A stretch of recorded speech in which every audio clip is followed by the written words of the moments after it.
The fearless, innocent girl tamed the most dangerous CEO. Now he is obsessed and only hers. Hi, my precious and cherished family. Welcome back to Mr. Peter's Stories.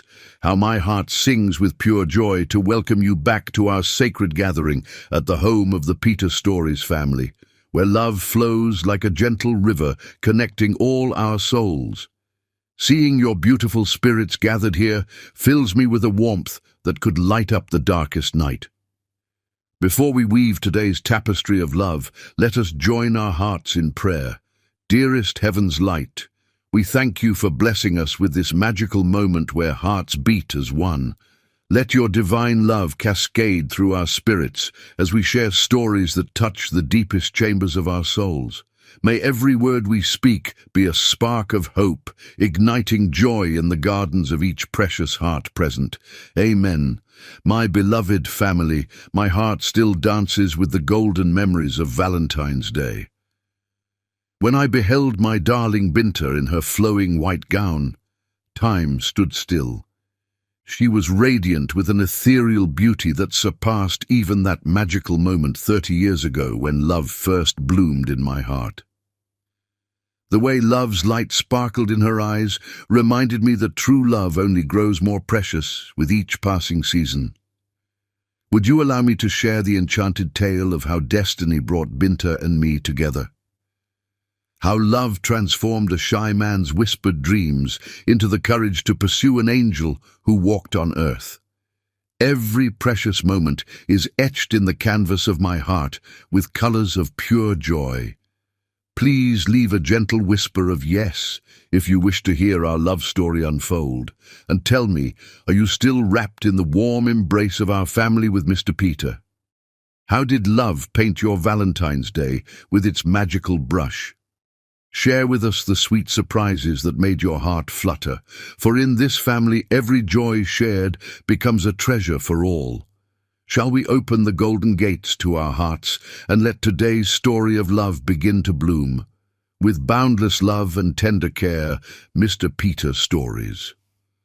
The morning sun cast long shadows across the polished marble floors of Levi Enterprises' executive suite, its golden rays barely warming the Arctic atmosphere that surrounded Byron Levi. At 32, he commanded an empire that stretched across continents, yet the victory felt hollow in the emptiness of his penthouse office. Standing at the floor-to-ceiling windows, Byron watched the city below with steel-grey eyes that had earned him the nickname Ice King.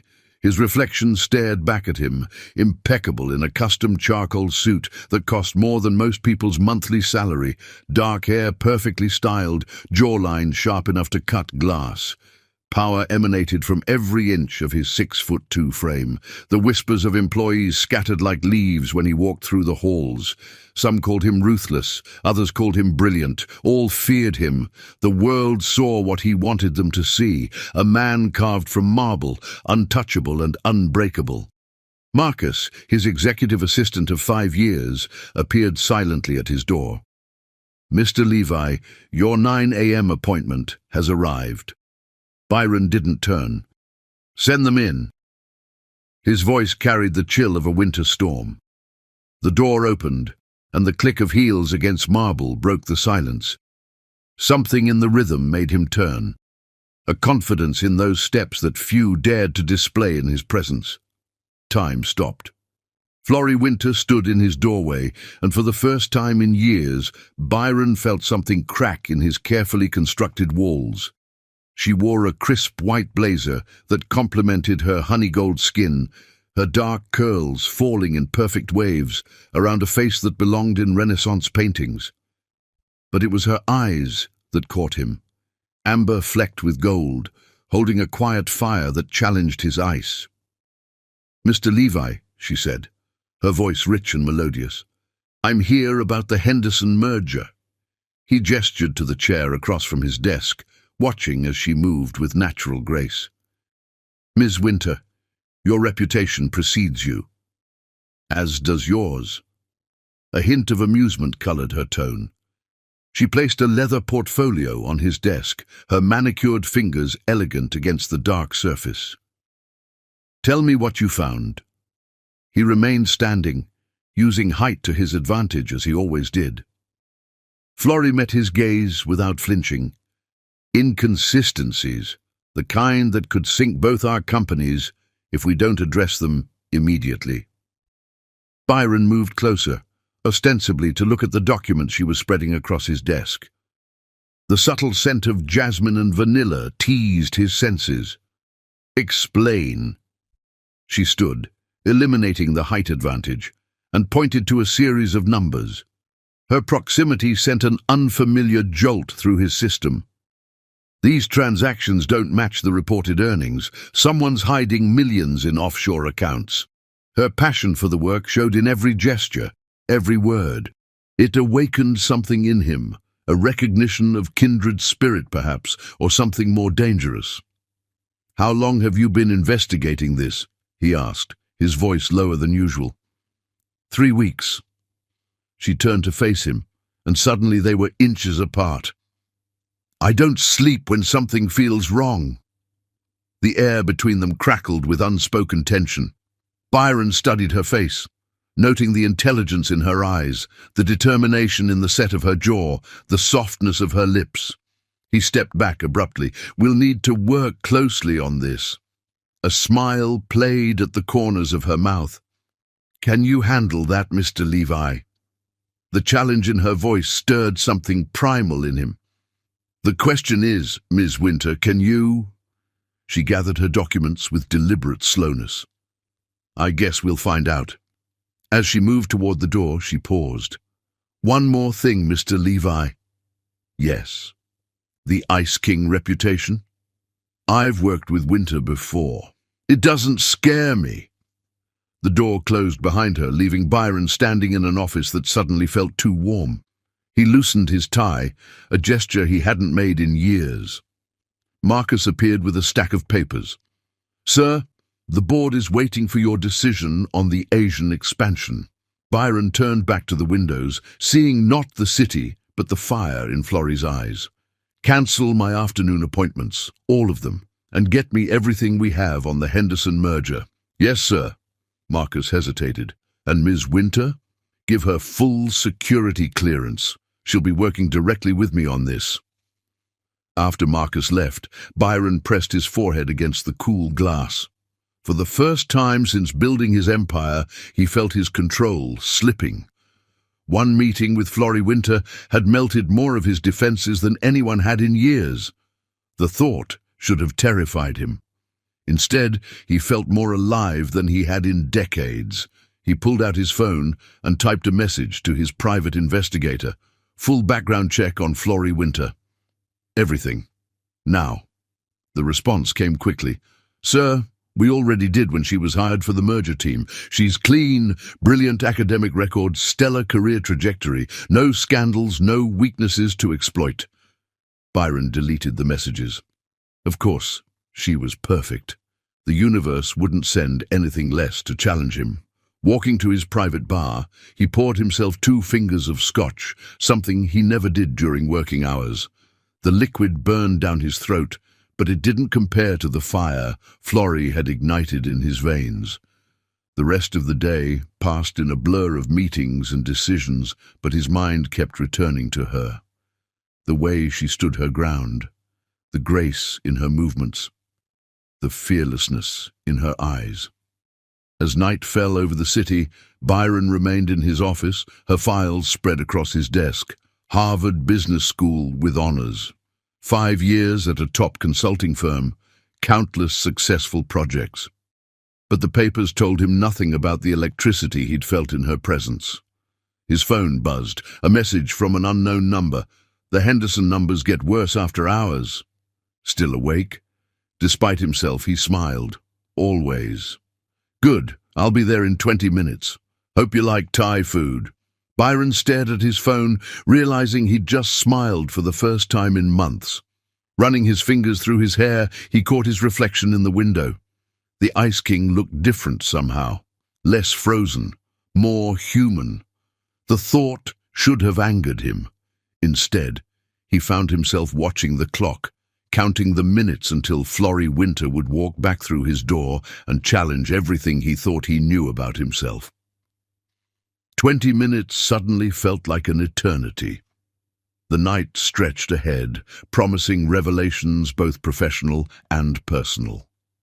Byron Levi, the man who controlled everything, was about to learn that some forces of nature couldn't be contained, and that sometimes surrendering control could be the most powerful move of all. As he waited, he realized that Florrie Winter hadn't just arrived for a merger meeting. She'd walked into his life like a summer storm, about to wash away years of carefully constructed frost with the warmth of her presence.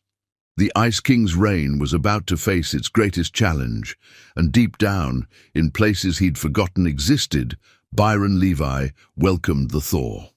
Chapter 2. The Spark. The Thai food containers sat forgotten on Byron's desk as midnight approached. The city lights twinkled below like earthbound stars, casting a soft glow through the windows of his penthouse office. Florrie had removed her blazer hours ago, revealing a silk blouse that caught the light with every movement. Her curls had loosened throughout the evening, framing her face in a way that made it difficult for Byron to focus on the documents before them. "Look at this pattern," Florrie said, leaning across his desk to point at a spreadsheet. The scent of jasmine enveloped him again, making his pulse quicken. The discrepancies always appear 3 days after each major acquisition. Byron moved closer, ostensibly to examine the numbers. Someone systematic about their deception. "Too systematic," Florrie replied, turning to face him. Their proximity sent electricity through the air between them. "That's how I caught it. Real business is messier." Her insight struck him. Most people tried to impose perfect order on chaos. Florrie understood that imperfection could be a sign of authenticity, just as her presence had begun to crack his own too-perfect facade. "You see things differently," he murmured, his voice low and intimate in the quiet office. She met his gaze, her amber eyes reflecting the city lights. "Is that a compliment or a criticism, Mr. Levi?" "Byron," he corrected automatically, surprising himself. "When we're alone, call me Byron." A smile played at the corners of her mouth. "Careful. People might think you're human after all." He should have been offended. Instead, he found himself fighting back a smile of his own. "Your concerns about my humanity have been noted, Ms. Winter. Florrie," she countered, her voice softening, "if we're breaking down walls, we might as well be thorough about it." The word thorough from her lips sent his imagination down dangerous paths. Byron turned away, walking to his private bar. "Drink!" "Water, please. I need to keep my head clear around you." The admission hung in the air between them, charged with possibility. Byron brought her a crystal glass of water, their fingers brushing during the exchange. The contact sent sparks through his system. Florrie took a sip, then set the glass down decisively. "We should focus on the Henderson files." Agreed. But neither of them moved toward the documents. She stood walking to the windows, the city spread out below them like a jeweled carpet. "It's beautiful up here." "Lonely," Byron found himself saying, the word escaping before he could stop it. Florrie turned to look at him, really look at him, as if seeing past every barrier he'd built. "It doesn't have to be." The space between them seemed to shrink, though neither had moved. Byron felt his carefully constructed control beginning to slip. "Florrie..." "I know," she said softly. "This is complicated. The merger, our positions, your reputation, my career. Everything says we should keep our distance. But..." He took a step closer. "But I've never been good at doing what I should." She met him halfway, close enough that he could see the flecks of gold in her eyes. "Have you?" Byron reached out, his fingers ghosting along her jawline. Her skin was silk beneath his touch. "I've always done exactly what I should, until now." The first kiss was gentle, a question more than a demand. Florrie's response was anything but hesitant. Her hands slid up his chest to tangle in his hair, drawing him closer. Byron groaned, deepening the kiss as years of control shattered in an instant. She tasted like mint and possibilities, her body fitting against his as if designed for this moment. His hand spanned her waist, feeling the heat of her through the silk blouse.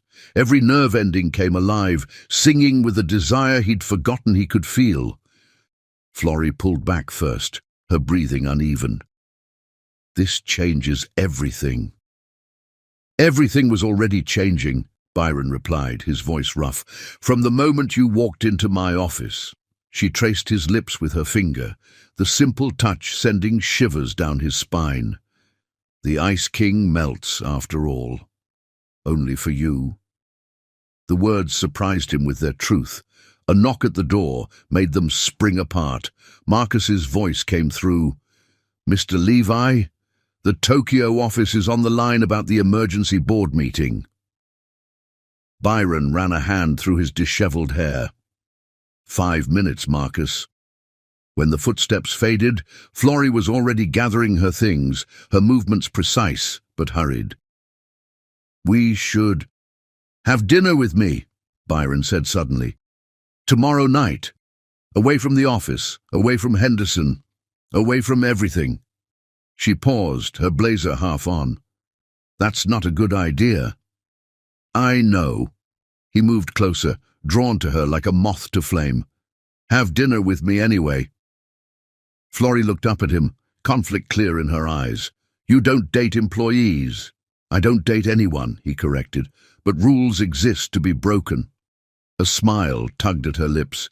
"Says the man who built an empire on control and protocol.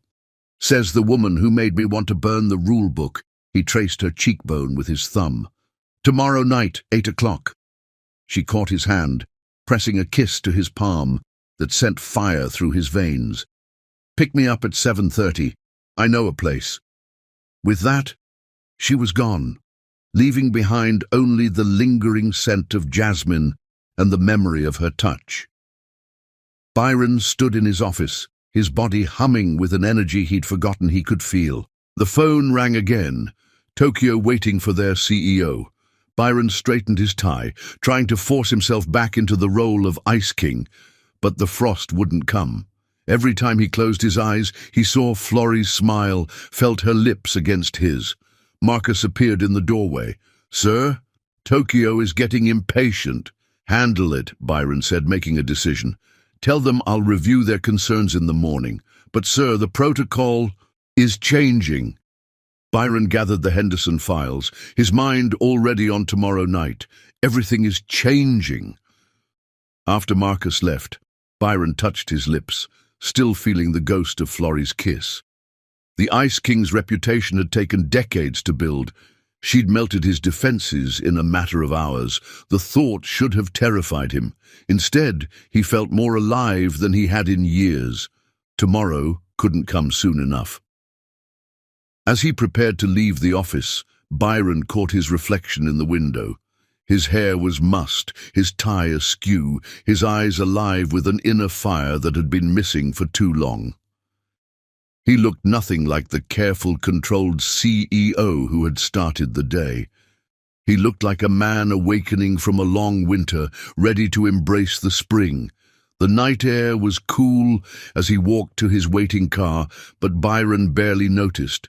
His mind was filled with the taste of Florrie's lips, the sound of her laugh, the way she challenged him without fear.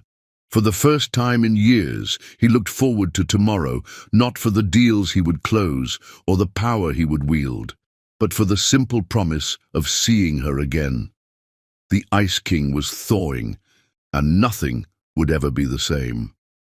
As his driver navigated the city streets, Byron's phone buzzed with a message from Florrie.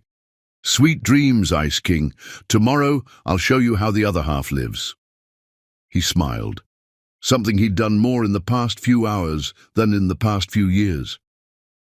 "I'm looking forward to the education." Her response came quickly. "Good, because once you step into my world, there's no going back."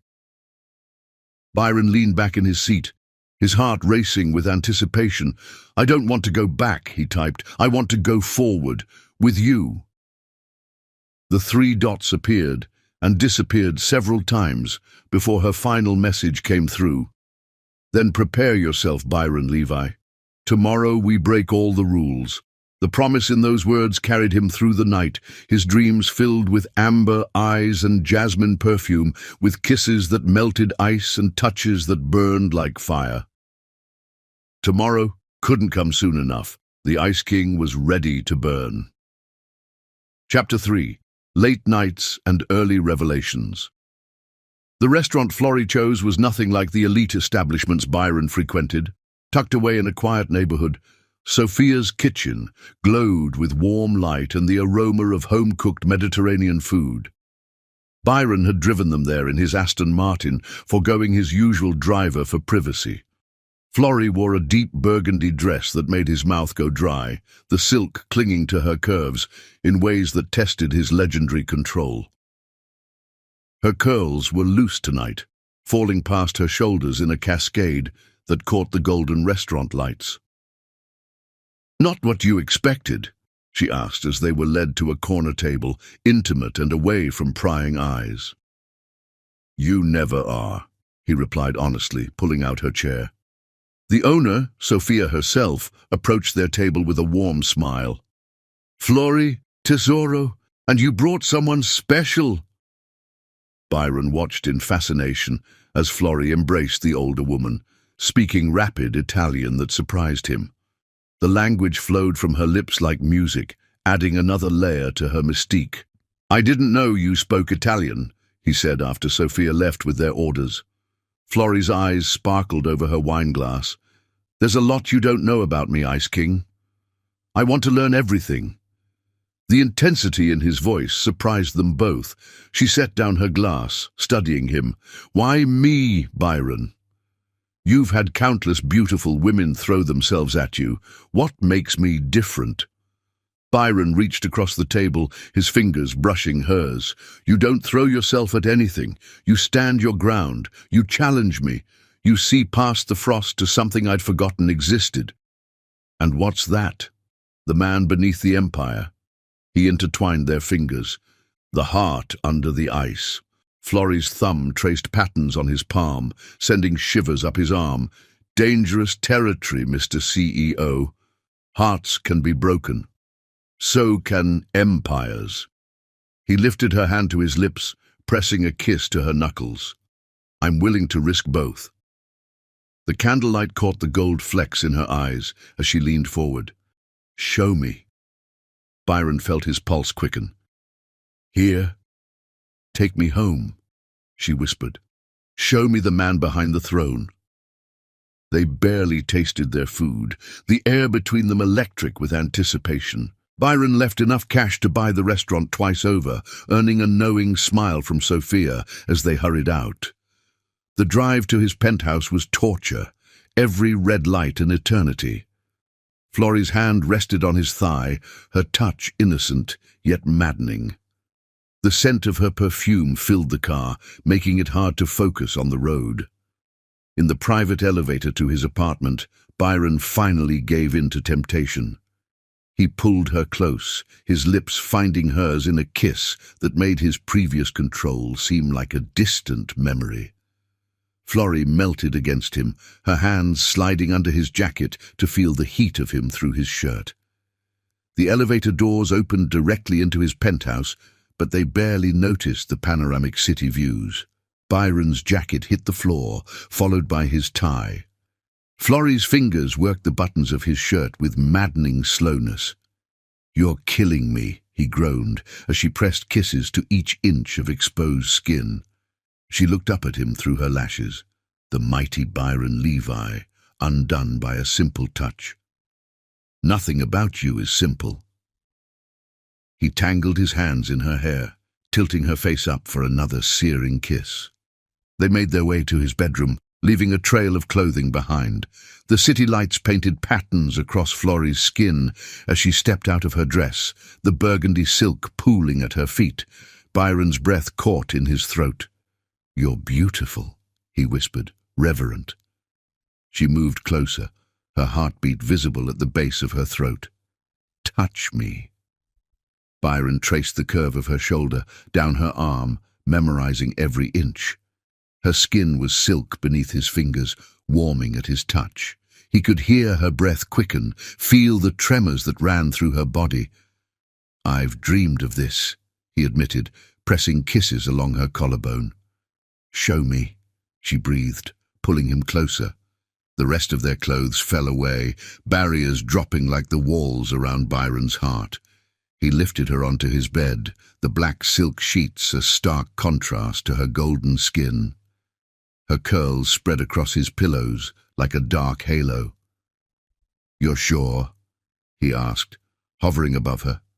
Florrie pulled him down for a kiss that answered every question. "I've never been more sure of anything." What followed was a symphony of sighs and whispers, of skin against skin and hearts beating in tandem. Byron discovered that Florrie's passion matched his own, her fire meeting his thawing ice in perfect harmony. She arched beneath him, her nails leaving crescents in his shoulders as pleasure overwhelmed them both. As the first light of dawn painted the sky in pastels, they lay tangled in the sheets. Byron traced patterns on Florrie's bare shoulder, unwilling to sleep lest this prove to be a dream. "What are you thinking?" she asked, pressing a kiss to his chest. "That I never want to go back to who I was before you." She propped herself up on an elbow, studying his face. "The Ice King served his purpose. He protected you when you needed protection. But maybe it's time to let him go." Byron tucked a curl behind her ear. "I don't know how to be anyone else." "Yes, you do." She kissed him softly. "You're being him right now. The real Byron Levi, passionate, caring, alive." He pulled her closer, marveling at how perfectly she fit against him. "Stay with me." "I have an early meeting," she reminded him with a smile. "Cancel it." "With the CEO.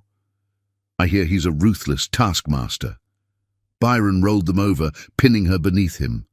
"I hear he's becoming more flexible these days." Florrie's laugh turned into a gasp as he kissed his way down her throat. "Byron." "Stay," he murmured against her skin. "The world can wait." And for a few more precious hours it did.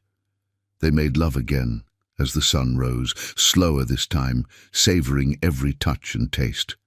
Byron memorized the sounds she made, the way she said his name, the feel of her hands on his skin. Later, as they shared coffee on his balcony, both dressed in his shirts, reality began to creep back in. The Henderson investigation still loomed. The merger still needed attention. The world was waiting. But something fundamental had changed. The Ice King's crown had melted in the heat of Florrie's passion, revealing the man beneath. Byron knew he could never go back to who he was before this night. Florrie kissed him goodbye at his private elevator, straightening his tie with practiced hands. "Ready to face the world, Mr. CEO." He caught her hands, pressing them to his heart. "Only if you're by my side." "Always," she promised, reaching up for one last kiss. As the elevator doors closed between them, Byron touched his lips, still feeling the ghost of her kiss. The Ice King was gone, replaced by something warmer, something real, and he wouldn't have it any other way.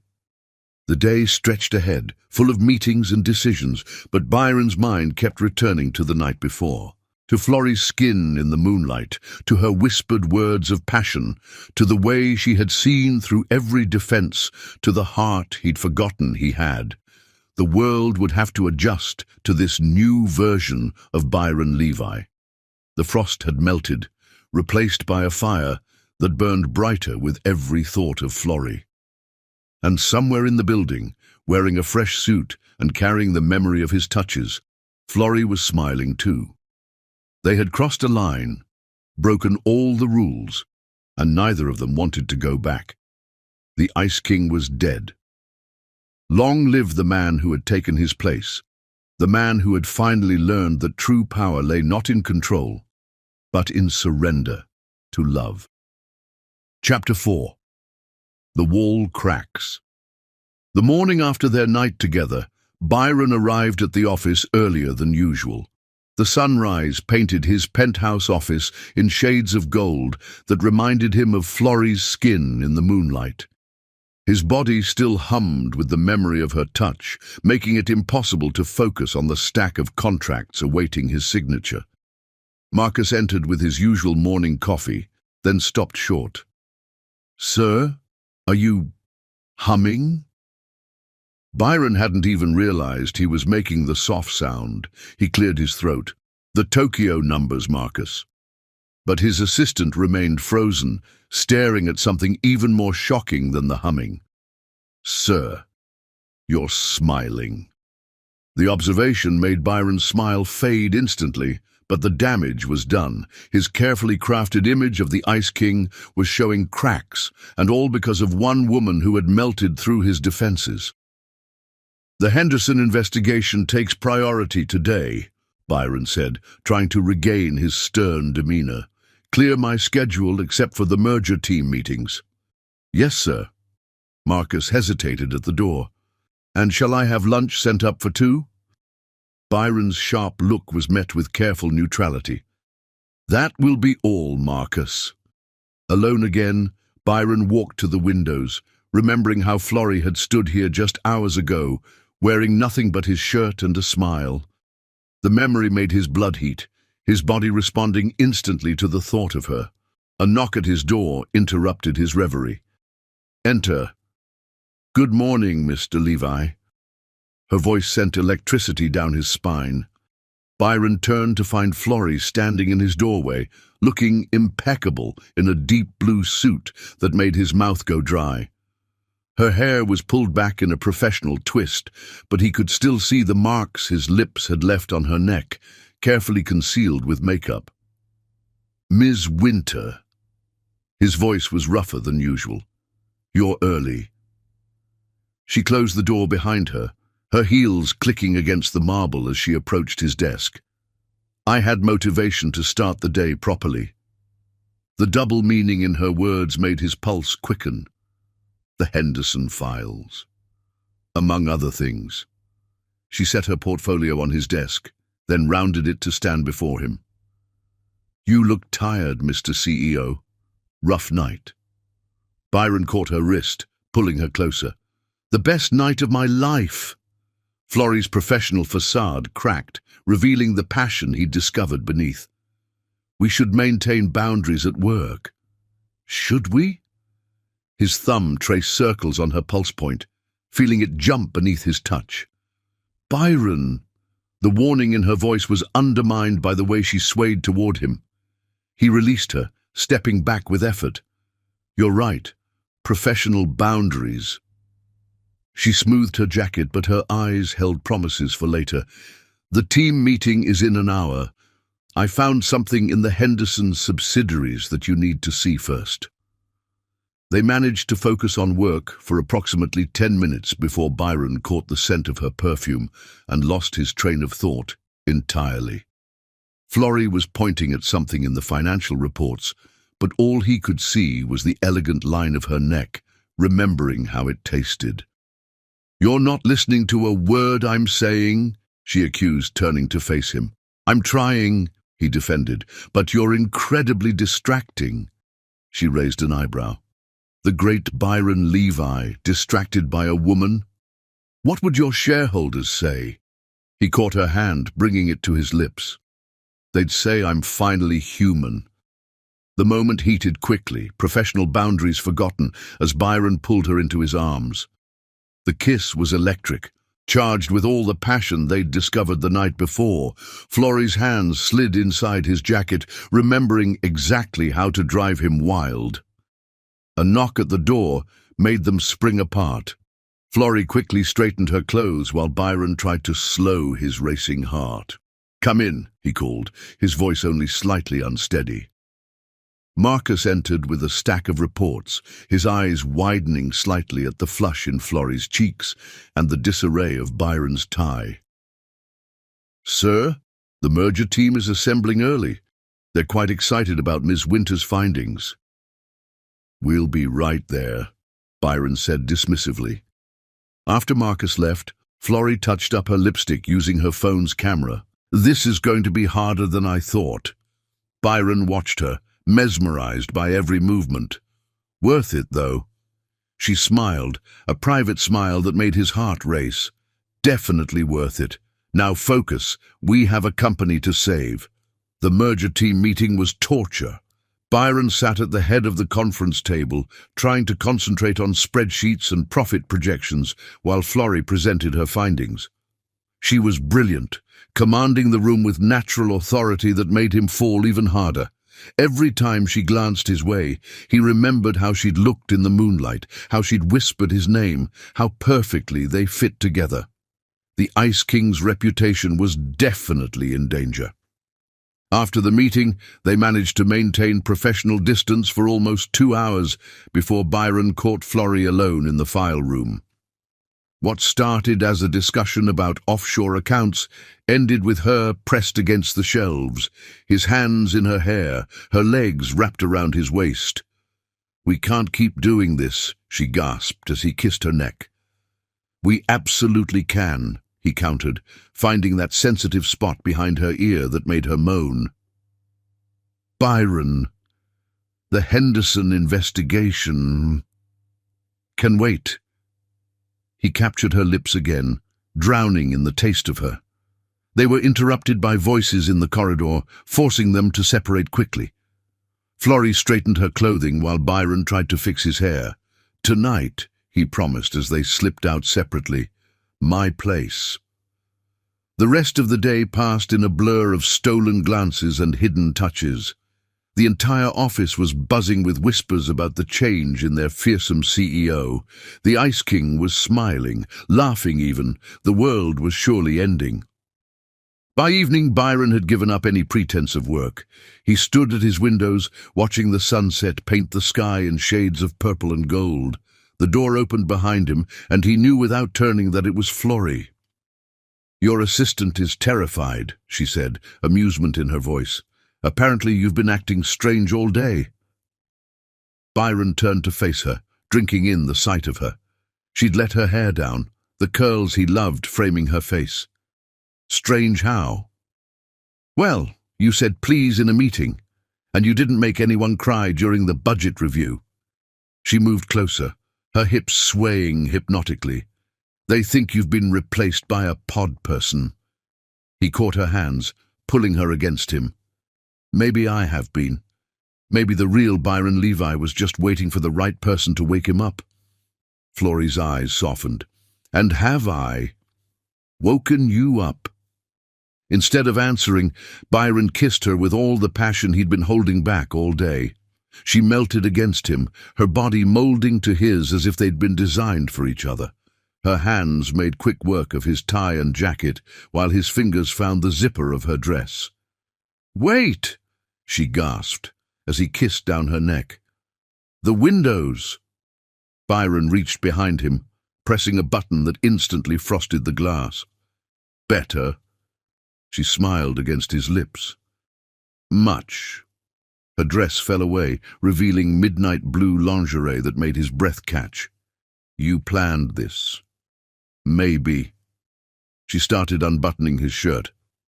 "Or maybe I just like knowing I'm wearing something special beneath my business suit." The thought of her in meetings all day, wearing this beneath her professional exterior, drove him wild. Byron lifted her onto his desk, files and papers scattering unheeded to the floor. The Ice King would never have allowed such chaos, but Byron wasn't that man anymore. Florrie's skin glowed in the sunset light as he worshipped every inch of her. Her heartbeat raced beneath his lips as he kissed down her throat across her collarbone, lower still. She arched beneath him, gasping his name in a way that made him burn. Later, much later, they lay tangled together on the leather couch in his office, her head on his chest, his fingers tracing patterns on her bare shoulder. The city lights twinkled below, but neither paid them any attention. "We should probably review those Henderson files," Florrie murmured, making no move to get up. Byron kissed her temple. Probably. She propped herself up on an elbow, studying his face. You know, for someone called the Ice King, you run remarkably hot. He caught her hand, pressing it to his heart. Only for you. The tenderness in his voice surprised them both. This was more than passion, more than attraction. This was something deeper, something that terrified and thrilled him in equal measure. Byron. She traced his lips with her finger. What are we doing? Living, he replied simply. For the first time in years, I'm actually living. She smiled, but he could see worry in her eyes. The board won't like this. Office romance, especially between a CEO and an employee. I don't care. He sat up, pulling her with him. Let them talk. Let them worry. You're more important than their opinions. You've worked so hard to build this empire, and it means nothing without you in it. He cupped her face in his hands. I love you, Florrie Winter. I think I started falling for you the moment you walked into my office and challenged everything I thought I knew about myself. Tears sparkled in her eyes. I love you too, you impossible man. God help me, but I do. The kiss that followed was tender, full of promise and possibility. They both knew there would be challenges ahead. The board, the media, the Henderson investigation. But in that moment, nothing else mattered.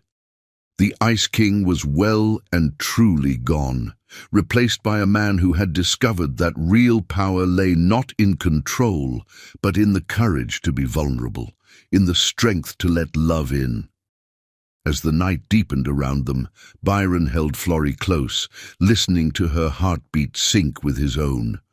Tomorrow would bring its own challenges, but for now he was content to simply exist in this moment, with the woman who had melted his walls and awakened his heart. The office walls had witnessed the transformation of Byron Levi from Ice King to simply a man in love. And somewhere in the building, Marcus was probably updating the office betting pool about when the wedding would be. Byron smiled at the thought. For once in his life, he didn't need to control everything. He was exactly where he was meant to be, with exactly who he was meant to be with. The rest would sort itself out in time. Chapter 5. The first move. The Henderson investigation had reached a critical point, but Byron couldn't focus on the numbers before him.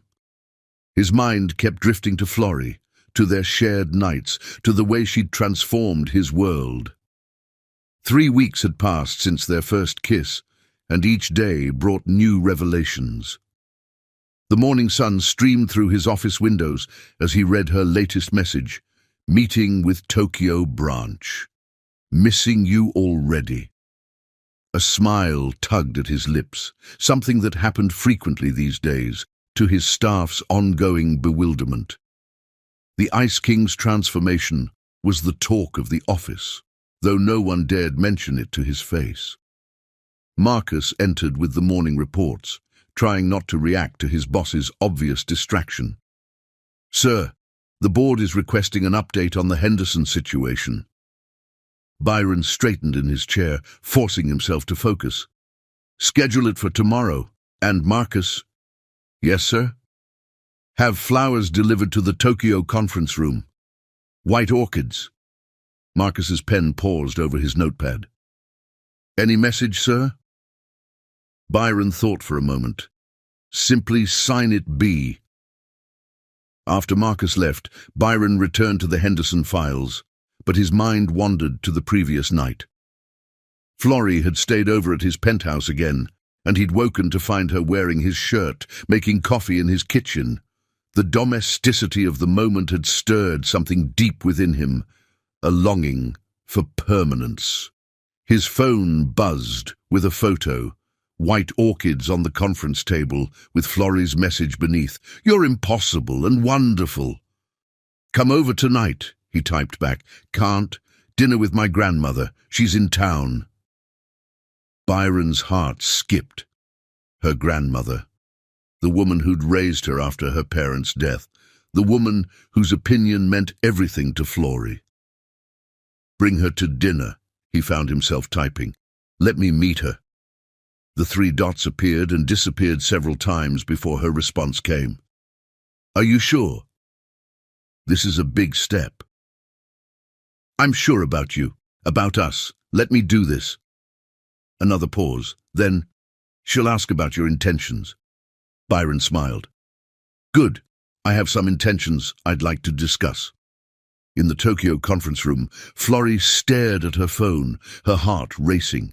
Byron Levi, the man who'd once struck fear into corporate boardrooms across continents, wanted to meet her grandmother, wanted to discuss intentions. The meeting dragged on, but Florey barely heard the presentations. Her mind was on Byron, on how he'd changed her life as much as she'd changed his, on how natural it felt to wake up in his arms, to share quiet moments between their hectic schedules. When the meeting finally ended, she slipped away to call her grandmother. "Nana, change your plans for tonight. Someone special wants to meet you." Hours later, Byron stood in his private dining room, adjusting his tie for the 10th time.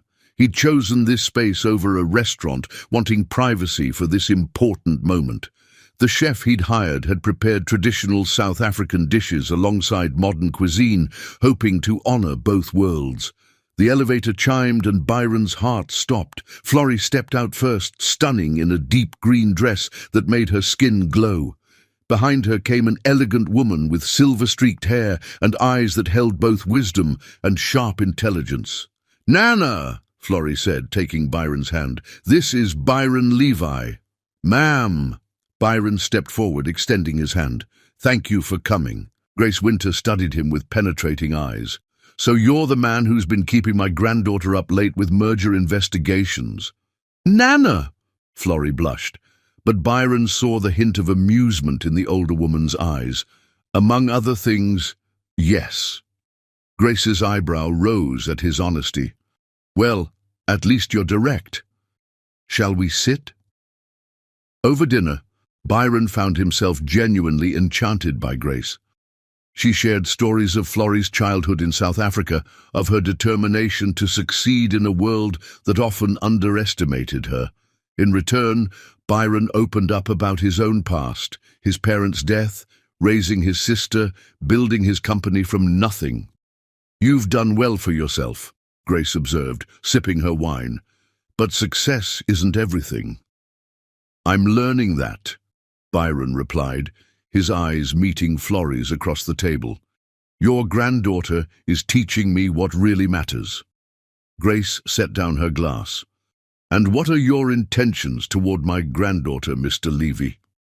Despite having anticipated this question, Byron's heart raced. He reached for Florey's hand, drawing strength from her touch. "I love her," he said simply. "She walked into my office and melted walls I'd spent years building. She makes me want to be better, to be more than just the Ice King everyone fears." Florey's eyes glistened with tears, but Grace wasn't finished.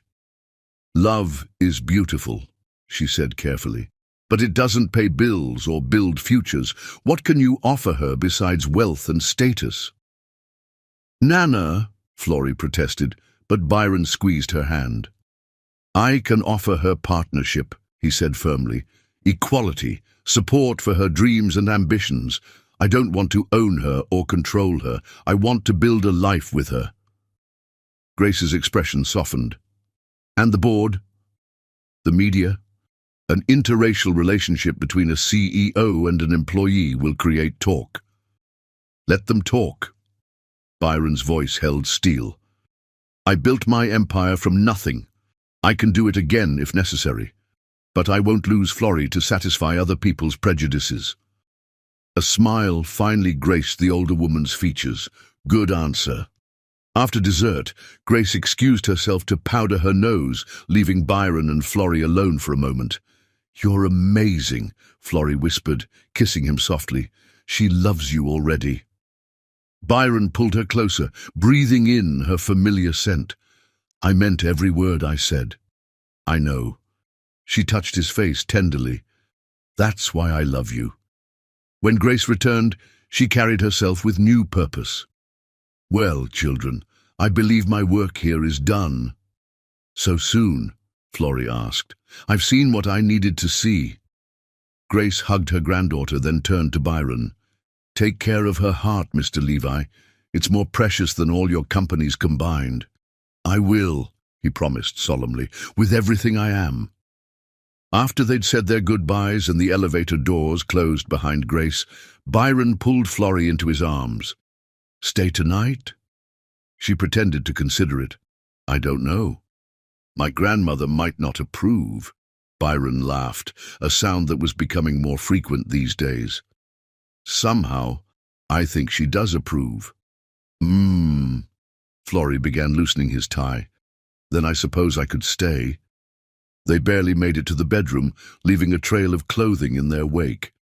Byron took his time undressing her, savoring each inch of revealed skin like a man discovering treasure. The green dress pooled at her feet, leaving her in black lace that made his mouth go dry. You're so beautiful, he breathed, tracing the curve of her hip. Florrie's hands weren't idle, pushing his shirt off his shoulders, running her nails lightly down his chest. Her heartbeat was visible at her throat, quick and eager. The sound of her pulse quickening drove him wild. Byron, she gasped as his lips found that sensitive spot behind her ear. He lifted her onto the bed, following her down onto the silk sheets. Her skin glowed in the city lights that streamed through the windows, making her look like a goddess come to earth. Later, much later, they lay tangled in the sheets, Florrie's head on his chest, his fingers playing with her curls. The city hummed below them, but in their private sanctuary time seemed to stand still. What are you thinking? She asked, pressing a kiss to his shoulder. Byron tightened his arms around her. That I want every night to be like this. That I want to build a life with you, share everything with you. She propped herself up on an elbow, studying his face. Even the hard parts. Especially those. He tucked a curl behind her ear. I love you, Florrie Winter. The board, the media, none of it matters. You're what matters. Tears sparkled in her eyes as she kissed him softly. I love you too, Byron Levi, my impossible, wonderful man. As they drifted off to sleep, Byron held Florrie close, marveling at how completely she'd changed his world. The Ice King was truly gone, replaced by a man who had discovered that real strength lay in vulnerability, in opening his heart to love. Tomorrow would bring new challenges, the Henderson investigation, the board's reactions, the media's inevitable discovery of their relationship. But none of it mattered as much as the woman in his arms. As sleep claimed him, Byron smiled. For the first time in his life, he was exactly where he wanted to be, with exactly who he wanted to be with. The rest was just details. And somewhere across the city, Grace Winter was smiling too, knowing her granddaughter had found not just success, but true happiness. The Ice King had melted, revealing a man worthy of Florrie's heart. The world would adjust to this new reality. And if it didn't? Well, Byron Levi had built an empire once. For Florrie, he'd do it again in a heartbeat. Chapter 6. Beyond the Office. The morning after meeting Grace, Byron woke to find Florrie already dressed, standing at his bedroom windows. She wore one of his shirts over her dress from the night before, the rising sun casting a golden halo around her curls. The sight made his heart ache with love. You're thinking too loudly, he said, his voice rough with sleep. She turned, and the smile she gave him could have powered the entire city. Good morning, Ice King. That name doesn't fit anymore. He held out his hand. Come back to bed. Can't. But she came to sit beside him, letting him pull her close. Early meeting with the Henderson team. Byron traced patterns on her bare thigh, where his shirt had ridden up. Cancel it. You're a terrible influence. She kissed him softly, then stood. Some of us still have to work for a living. He caught her hand. Move in with me. The words hung in the air between them, surprising them both with their suddenness. but Byron realized he meant it with every fiber of his being. "Byron." Florrie's eyes widened. "I mean it." He sat up, suddenly urgent. "I love waking up with you. I love seeing your things mixed with mine. I love the way you've made this place feel like a home instead of just somewhere I sleep." She sat back down, her expression serious. "This is a big step. Everything about us has been a big step." He tucked a curl behind her ear. "And every step has been worth it. The media will have a field day. The board ... I don't care." He cupped her face in his hands. "I love you. Move in with me." Florrie studied his face, her eyes searching his. "You're sure?" "I've never been more sure of anything." Her smile bloomed slowly, like a sunrise. "Yes." The kiss that followed made them both very late for their morning meetings. Later that day, Byron sat in his office, trying to focus on quarterly reports, but thinking instead about Florrie's yes. His phone buzzed with a message from her. "Dinner tonight?" "I know a place." "Name it," he replied. "Wear something casual, and don't bring the Aston Martin." Byron smiled, intrigued. Florrie had a way of constantly surprising him, of showing him parts of life he'd forgotten existed beyond his corporate bubble. That evening, dressed in jeans and a cashmere sweater that made Florrie's eyes darken appreciatively, Byron followed her directions to a small Ethiopian restaurant tucked away in a quiet neighborhood. "Mamitu's," Florrie explained as they entered. "Best Ethiopian food in the city." The owner, a woman with kind eyes and a warm smile, greeted Florrie like family. "Ah, tesoro, and this must be your Byron." Byron found himself enveloped in a hug that would have once made the Ice King recoil. Now he returned it warmly. They were led to a corner table, intimate and away from prying eyes. Florrie ordered for them in perfect Amharic, another surprise that made Byron fall even deeper in love. "How many languages do you speak?" he asked as they waited for their food. 5 fluently, 3 conversationally. She shrugged. Growing up in South Africa, languages were a bridge between cultures. "You're extraordinary." He reached across the table to take her hand. "Every day I learn something new about you that amazes me." A blush colored her cheeks. Says the man who built an empire from nothing. An empire that meant nothing until you walked into it. Their food arrived, fragrant stews and tender meats served on injera bread. Florrie taught him how to eat with his hands, laughing at his initial awkwardness. By the end of the meal, Byron had fallen in love not just with the food, but with this whole new world she was showing him. "There's so much life beyond those office windows," Florrie said as they walked hand in hand through the neighborhood after dinner. "So much beauty in the ordinary moments." Byron pulled her close, kissing her temple. "You're teaching me to see it all." They ended up in a tiny jazz club where the music wrapped around them like silk. Florrie fit perfectly in his arms as they swayed together, her head on his chest, his heart beating in time with the bass. "Move in with me tomorrow," he murmured into her hair. She looked up at him, amused. Someone's eager. Life's too short to wait for perfect moments. He spun her slowly. "Every moment with you is perfect anyway." Later that night they lay tangled in his sheets, the city lights painting patterns across their skin. Florrie wore only his dress shirt, unbuttoned just enough to drive him wild. Her heartbeat was visible at her throat, a rhythm he'd memorized like his favorite song. "What are you thinking?" she asked, tracing his jawline. "That I want to show you my world, the way you're showing me yours." He kissed her fingertips. "Let me take you to Paris, Rome, Tokyo, anywhere you want to go." "Byron Levi, are you trying to sweep me off my feet?" "Your feet seem firmly planted to me." He rolled them over, hovering above her. "It's my world that's been turned upside down." She reached up to touch his face tenderly. "Good answer."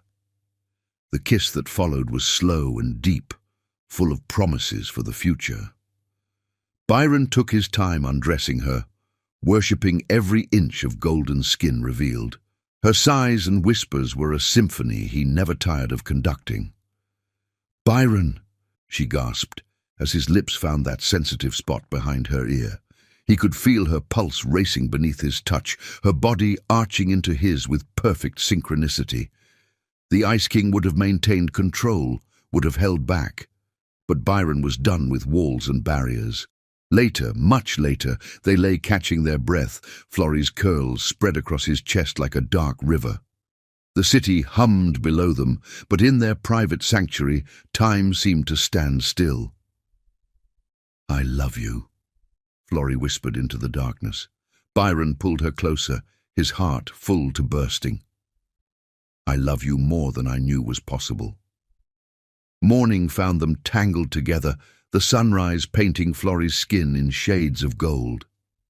Byron watched her sleep, memorizing every detail, the flutter of her eyelashes, the slight curve of her lips, the way her hand rested over his heart.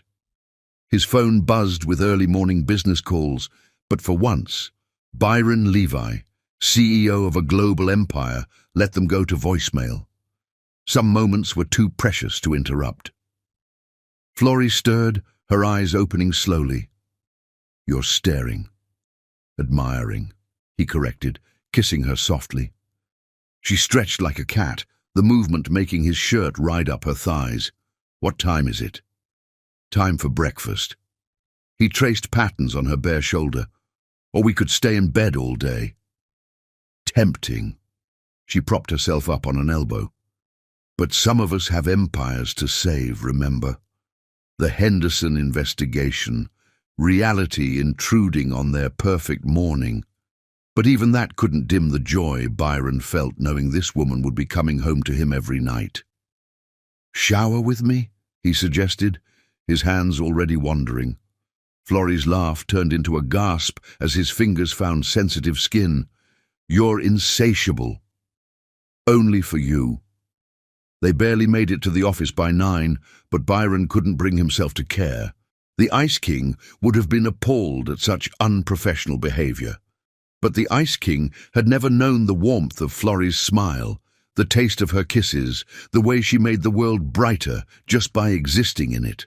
As they parted in the elevator, maintaining professional distance despite the memories of their shower still fresh, Florrie squeezed his hand quickly.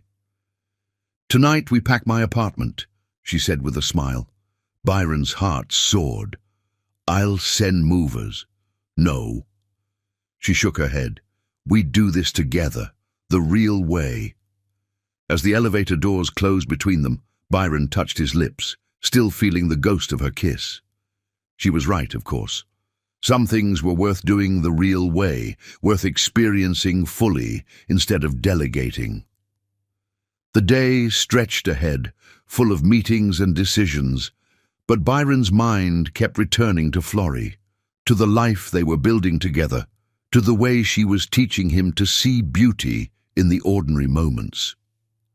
The Ice King was truly gone, replaced by a man who had discovered that real power lay not in control or distance, but in the courage to love fully and without reservation.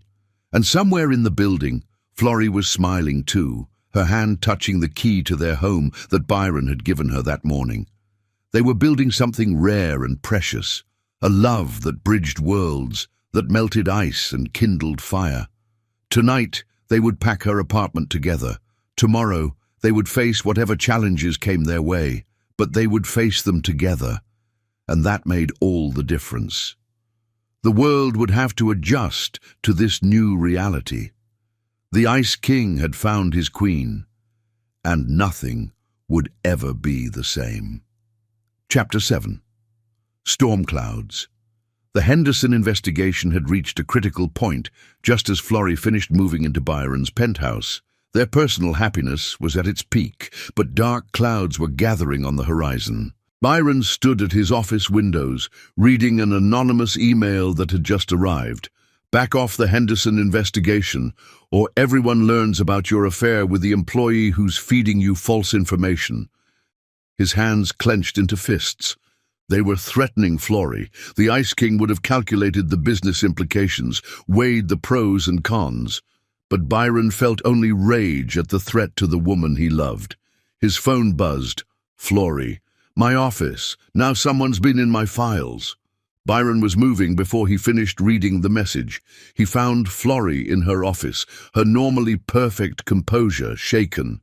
Papers were scattered across her desk, her computer showing signs of attempted access.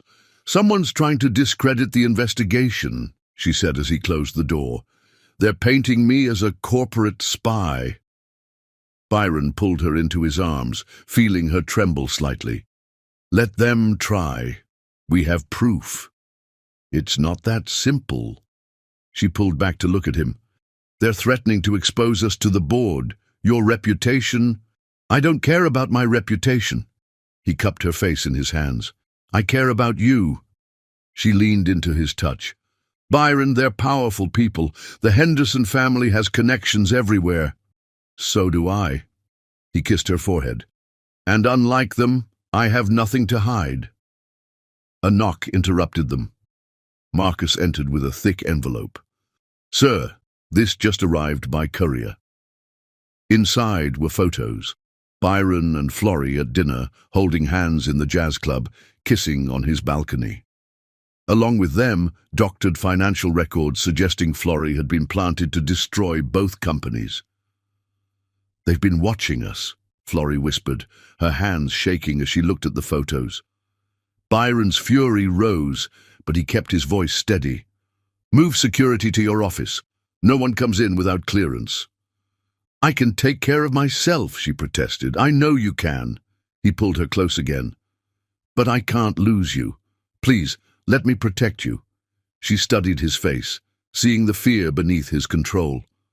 Okay, but we face this together. That night, they returned to their penthouse, both on edge. Byron had tripled security, but the threats had shaken them. As soon as the elevator doors closed, he pulled Florrie into his arms, needing to feel her safe against him. I'm okay, she murmured, but her fingers clutched his shirt. He buried his face in her hair, breathing in her familiar scent. I should have seen this coming. The Hendersons wouldn't go down without a fight. Florrie pulled back to look at him. We knew the risks when we started the investigation. The professional risks, his voice roughened. Not this, not threats against you. She reached up to touch his face. Byron, look at me, I'm not afraid of them. You should be. He caught her hand, pressing it to his heart. They're desperate people with dangerous connections. And we have the truth. She smiled softly. Plus, I have the former Ice King on my side. Despite his worry, Byron felt a smile tug at his lips. Former? She started unbuttoning his shirt. You're definitely not ice anymore. Her touch ignited him as it always did. Byron caught her hands, pressing kisses to her palms. Florrie. Make me forget about them, she whispered. Make me think only of you. He lifted her into his arms, carrying her to their bedroom. The city lights painted patterns across her skin as he undressed her slowly, reverently. Her heart raced beneath his lips as he kissed down her throat, across her collarbone. Byron, she gasped as his hands explored familiar territory. He could hear her pulse quickening, feel the tremors running through her body. Every sigh, every whisper of his name drove him wild. The Ice King would have maintained control, would have held back. But Byron was done with control. Later, tangled in silk sheets, Florrie traced patterns on his chest. We should look at those financial records again. Byron caught her hand, kissing her fingers. Tomorrow, tonight you're safe in my arms. That's all that matters. She propped herself up on an elbow, her curls falling around her face like a dark curtain. When did the mighty Byron Levi become such a romantic? When a beautiful woman walked into my office and melted all my defenses. He tucked a curl behind her ear. I love you, Florrie Winter. Nothing they do can change that. Her eyes softened. I love you too, more than I ever thought possible. The kiss that followed was tender, full of promise and protection. Byron held her close as she drifted off to sleep, his mind working through scenarios. He'd built his empire from nothing, had faced down countless threats, but none of them had ever threatened something so precious. Morning came too soon, bringing with it new challenges. Another envelope arrived, this time with more details about their relationship and supposed evidence of corporate espionage. "The board is calling an emergency meeting," Marcus reported. "They want to discuss the Henderson investigation and your relationship with Ms. Winter." Byron straightened his tie, steel entering his voice. "Good. It's time they learned who really runs this company." Florrie met him outside the boardroom, looking elegant and unshakable in a deep purple suit. "Ready?" He took her hand. Propriety be damned. "Together?" "Always." The boardroom fell silent as they entered hand in hand. The oldest board member, Harrison Wells, spoke first. "Mr. Levi, Ms. Winter, we have some concerns." "About the Henderson investigation or about my personal life?" Byron's voice carried the chill of his former reputation. "Both." Harrison slid the photos across the table. "This relationship compromises everything." Florrie stepped forward, her voice steady. "The only thing compromised here is the Henderson family's illegal activities, activities we can prove." She spread documents across the table, the real financial records showing years of fraud and embezzlement. The board members leaned forward, their expressions changing as they absorbed the evidence. "The Hendersons are trying to discredit me because they can't dispute the facts," Florrie continued. "They're attacking my relationship with Byron because they can't attack my findings." Byron moved to stand beside her, his shoulder touching hers. "My personal life is not up for discussion. The future of this company, however, is. The Hendersons' actions threaten everything we've built." The board murmured among themselves. Finally, Harrison spoke again. "The evidence is compelling, but your relationship is private," Byron cut in. "I love her. That's all you need to know." Florrie's hand found his under the table, squeezing gently. "The media will have a field day," another board member warned. "Let them." Byron's voice held no room for argument. "I built this company from nothing. I can weather a few headlines." After hours of discussion, the board finally agreed to proceed with the Henderson investigation. As they left the boardroom, Byron pulled Florrie into his private office. "You were magnificent," he said, pushing her against the door. She smiled up at him. "So were you. Very Ice King-ish. Only when protecting what matters." He traced her jawline with his thumb. "And you matter more than anything." The kiss that followed was passionate, full of relief and promise. Florrie's hands slid under his jacket as his lips found that sensitive spot behind her ear. "Byron," she gasped, "the board can wait." He lifted her onto his desk, files scattering unheeded to the floor. Her laughter turned to sighs as he unbuttoned her silk blouse, revealing lace that matched her suit. His control shattered at the sight of her, at the sound of her quickening pulse. Later, much later, they lay tangled together on the leather couch in his office. Florrie wore his shirt, her curls gloriously disheveled. Byron traced patterns on her bare shoulder, marveling at how perfectly she fit against him. "We should probably review those Henderson files," she murmured, making no move to get up.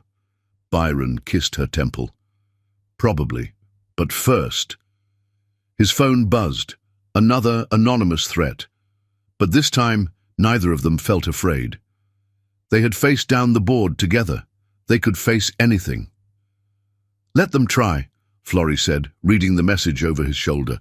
"We're stronger together." Byron pulled her closer, his heart full of love and determination. The Ice King might be gone, but in his place was a man who would move heaven and earth to protect what mattered. And nothing mattered more than the woman in his arms. Chapter 8. The truth emerges. The morning headlines screamed across every financial news outlet. Henderson family fraud exposed.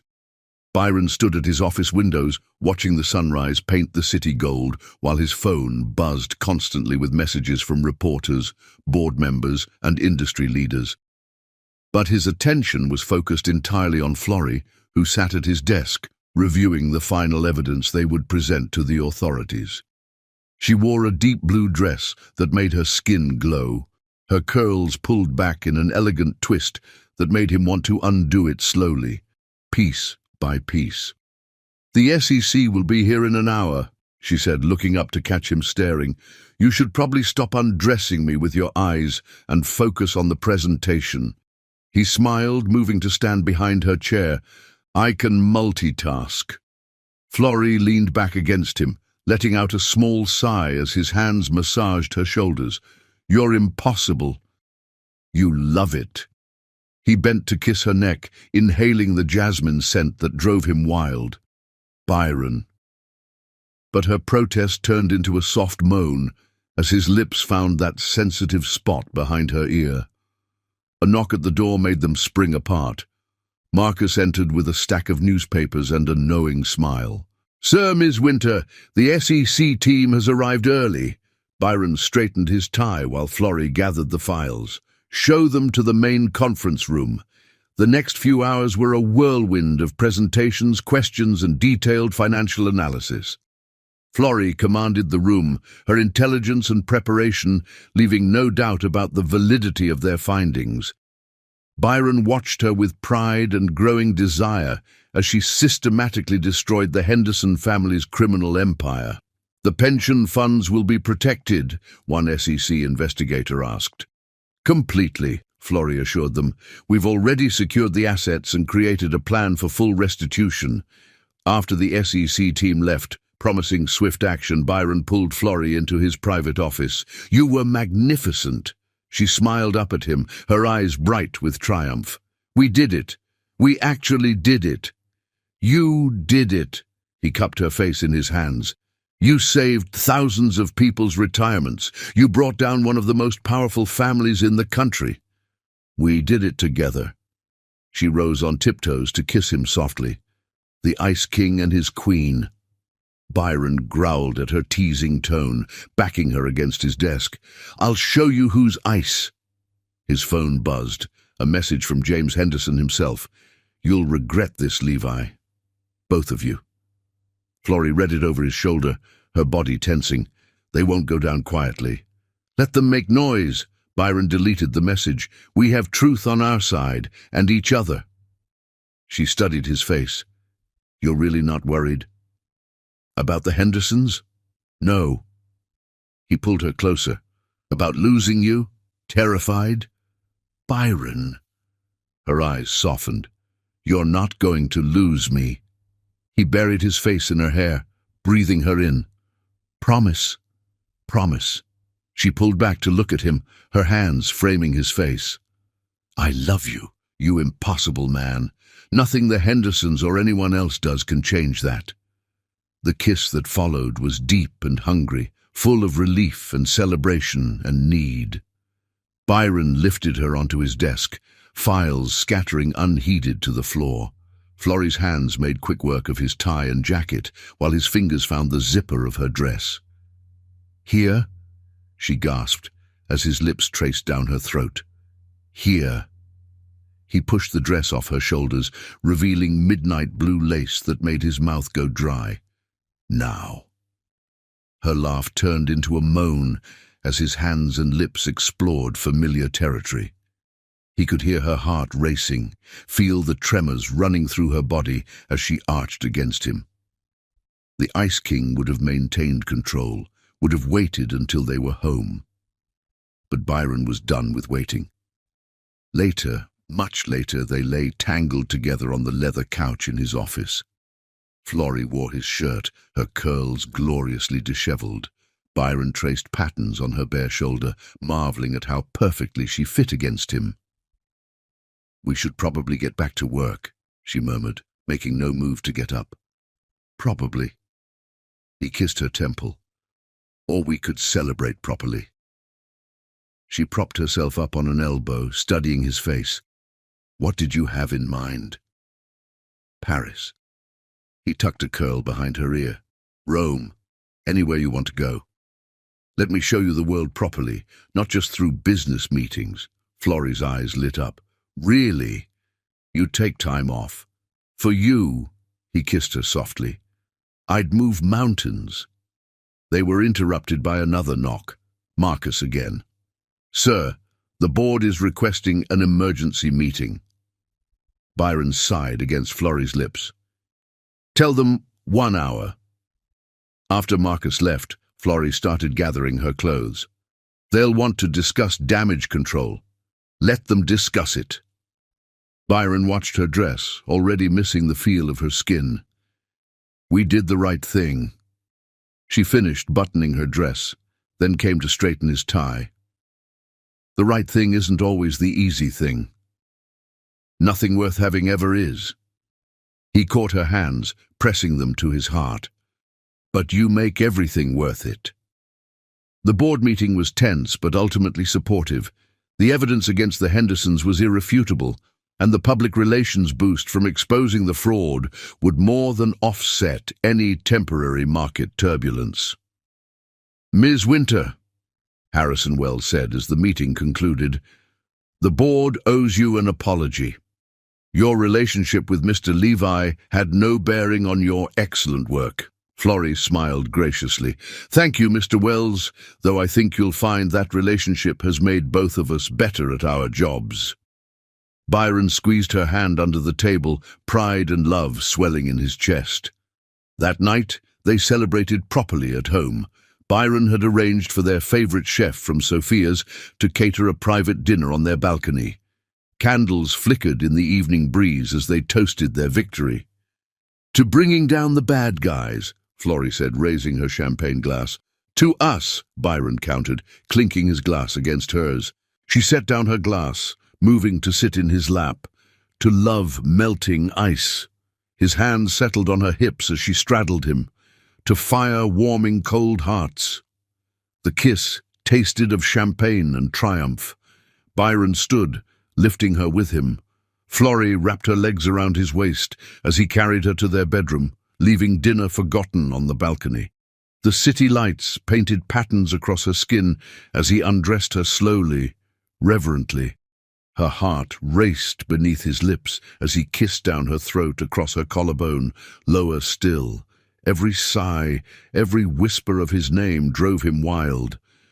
I love you, he breathed against her skin. Show me, she gasped, pulling him closer. Hours later, they lay tangled in silk sheets, satisfied and peaceful.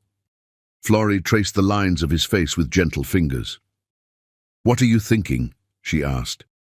Byron caught her hand, kissing her palm. That I'm the luckiest man alive. She smiled softly. Because we brought down a criminal empire. Because I found you. He pulled her closer. Everything else is just details. As they drifted off to sleep, Byron held Florrie close, marveling at how completely she'd changed his world. The Henderson investigation had tested them, had tried to break them. Instead, it had only made them stronger. The Ice King was truly gone, replaced by a man who had discovered that real strength lay not in power or control, but in the courage to love completely and without reservation. Tomorrow would bring new challenges, new battles to fight. But tonight, Byron had everything he needed in his arms. The world could wait. And somewhere in a prison cell, James Henderson was learning that some forces couldn't be threatened or bought. Love, truth, justice, these were powers greater than all his wealth and connections combined. The truth had emerged, and with it, a love story for the ages. The Ice King had found his queen, and together they were unstoppable. Chapter 9. Meeting the Family. The morning sun streamed through the penthouse windows as Byron adjusted his tie for the 10th time. Today was important. His sister Luna was coming to meet Florrie properly. After their parents' death, Luna had been his only family. and her opinion meant everything to him. "Stop fidgeting," Florrie said, coming up behind him. She wore a flowing sundress that made her look like summer personified. "She'll love me." Byron turned, pulling her close. "Everyone loves you. That's not what I'm worried about." "Then what?" "Luna knows me better than anyone. She'll tell you all my secrets." Florrie's laugh was musical. "Good. I want to know everything about the man behind the Ice King facade." The elevator chimed, and Byron's heart rate quickened. Luna Levi swept into the penthouse like a force of nature, her dark hair flying and her smile bright. "Finally!" She hugged Byron fiercely, then turned to Florrie, "The woman who melted my brother's frozen heart." Before Florrie could respond, Luna had enveloped her in a warm embrace. "Thank you for making him human again." "Luna," Byron warned, but his sister ignored him. "You should have seen him before," Luna continued, linking arms with Florrie and leading her to the living room. "All work and no play, scowling at everyone, building walls higher than his skyscrapers." Florrie shot Byron an amused look over her shoulder. "Do tell." The next few hours were filled with stories. Luna sharing tales of their childhood, of Byron's early days building his empire, of the way he'd shut down emotionally after their parents' death. In return, Florrie told stories of her own family, of growing up in South Africa, of her grandmother's wisdom. "He smiles now," Luna observed, watching her brother watch Florrie. "Real smiles, not those corporate grimaces he used to manage. He has a beautiful smile," Florrie agreed, reaching for Byron's hand. "And you," Luna turned to Florrie, her expression serious. "You're not intimidated by his power or his reputation. You see him." "I see him," Florrie confirmed softly, "and I love everything I see." Byron pulled her closer, kissing her temple. Luna watched them with tears in her eyes. "Mom and Dad would have loved you," she told Florrie. "They always wanted Byron to find someone who could match him, challenge him, love him for himself and not his empire." The mention of their parents made Byron's throat tight. Florrie squeezed his hand, offering silent support. "Tell me about them," she requested gently. Luna spent the next hour sharing memories. Their father's determination, their mother's kindness, the love that had filled their home before the accident. Byron remained quiet, but his grip on Florrie's hand never loosened. "Enough sad memories," Luna declared finally. "Let's celebrate. Byron, get that ridiculous expensive champagne you love." As Byron went to the wine cellar, he heard Luna's voice drop. "Thank you for loving him, for bringing him back to life." "He brought me to life too," Florrie replied softly. "He sees me for who I am, not what I look like or where I came from." "That's my brother," Luna said proudly. "Once he lets someone in, his love is absolute." Byron returned with the champagne to find the two most important women in his life laughing together like old friends. His heart felt full to bursting. Later, after Luna left with promises to return soon, Byron found Florrie on their balcony, watching the sunset. He wrapped his arms around her from behind, breathing in her familiar jasmine scent. "Thank you," he murmured against her hair. "For what?" "For being you, for loving me, for making my sister happier than I've seen her in years." Florrie turned in his arms, reaching up to touch his face. "I love seeing this side of you. The brother, the son, the man behind the CEO." Byron caught her hand, pressing it to his heart. "You see all of me. And I want all of you." She rose on tiptoes to kiss him softly. Every version, every story, every scar. The kiss deepened quickly, passion igniting between them as it always did. Byron lifted her into his arms, carrying her to their bedroom. The sunset painted her skin in shades of gold as he undressed her slowly, reverently. Byron, she gasped as his lips traced down her throat. He could hear her heart racing, feel the tremors running through her body as she arched against him. The Ice King would have maintained control, would have held back. But Byron was done with control. Later, tangled in silk sheets, Florrie traced patterns on his chest. "Luna showed me photos of your parents." Byron tensed slightly but forced himself to relax. "And you have your father's determination and your mother's heart." She propped herself up to look at him. "They'd be proud of who you've become." Tears stung his eyes. "Because of you. You taught me how to feel again." Florrie kissed him tenderly. "You always knew how. You just needed someone to remind you it was safe." They made love again, slower this time, full of tenderness and healing. Byron poured all his love, all his gratitude into every touch, every kiss. Florrie responded with equal passion, her body moving with his in perfect harmony. Morning found them still wrapped around each other, the sunrise painting patterns across their skin.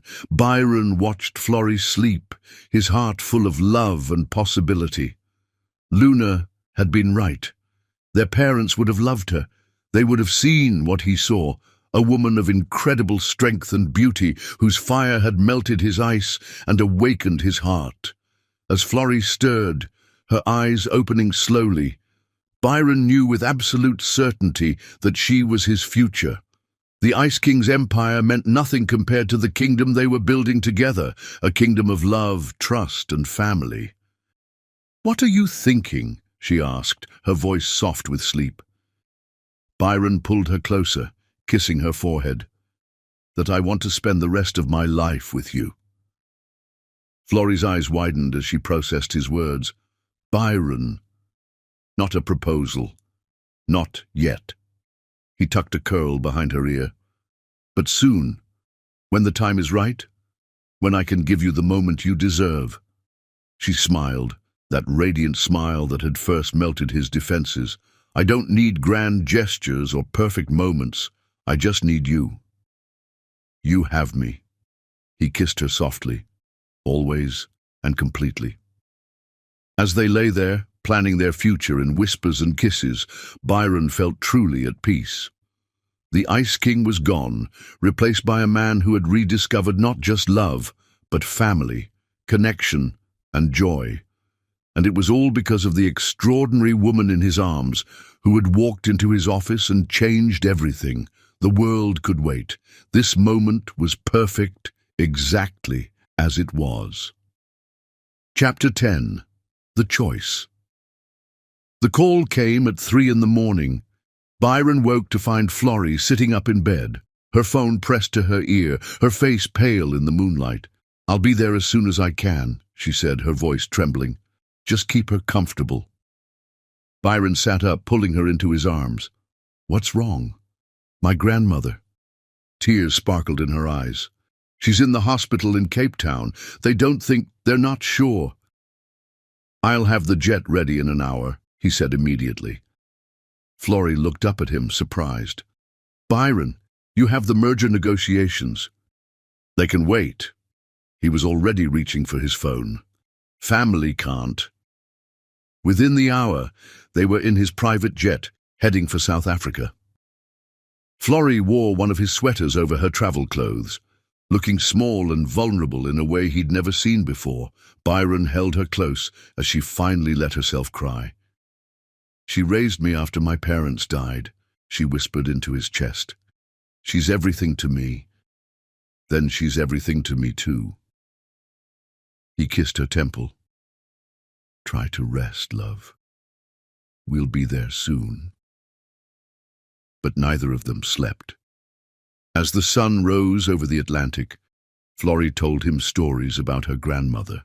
How she'd encouraged Florrie's education, supported her dreams, taught her to be proud of who she was. "She's the one who told me never to let anyone intimidate me," she said with a small smile. "Even Ice Kings." Byron chuckled softly. "I'm grateful for that advice." They landed in Cape Town, as the African sun was setting, painting the sky in brilliant golds and purples. A car was waiting to take them directly to the hospital, where they found Grace Winter in a private room, looking frail but still regal. "Ah," she said as they entered, "my beautiful girl, and her Byron." Florrie rushed to her grandmother's side, while Byron hung back, giving them privacy. He watched as they spoke in rapid Xhosa, their love for each other evident in every word, every touch. Finally, Grace beckoned him closer. "Come here, young man. Let me look at you properly." Byron took her offered hand, surprised by the strength still in her grip. "Mom, you dropped everything to bring my granddaughter home." Her eyes were sharp despite her illness. "That tells me everything I need to know about you." "I love her," Byron said simply. "Her family is my family." Grace smiled. "Good answer. Now, help an old woman sit up. I want to tell you both something." Once she was settled, Grace took both their hands. "The doctors say it's my heart. They want to operate, but the risks—" "Nana, please," Florrie began, but Grace shushed her. "Let me finish. I've lived a good life, my darling. I've seen you grow into an extraordinary woman. I've seen you find a love that matches your strength." She squeezed Byron's hand. "Whatever happens, I am at peace." Tears rolled down Florrie's cheeks. "I need you, Nana. You have everything you need right here." Grace touched her granddaughter's heart. "And here," she gestured to Byron, "let them operate. I'm not done watching this love story unfold." The next 24 hours were a blur of doctors, consultations, and preparations. Byron used every connection he had to ensure Grace had the best surgical team available. He held Florrie through her tears, her fears, her hope. As they waited during the surgery, Florrie paced the private waiting room he'd arranged. "Tell me about your parents," she said suddenly. "About losing them." Byron's heart clenched, but he understood her need. It was sudden. A car accident. One moment they were there, the next. She came to sit beside him, taking his hand. "How did you cope?" "I didn't, really." He traced patterns on her palm. "I shut down, focused on taking care of Luna, building the company. It was easier than feeling. Until now," he pulled her closer.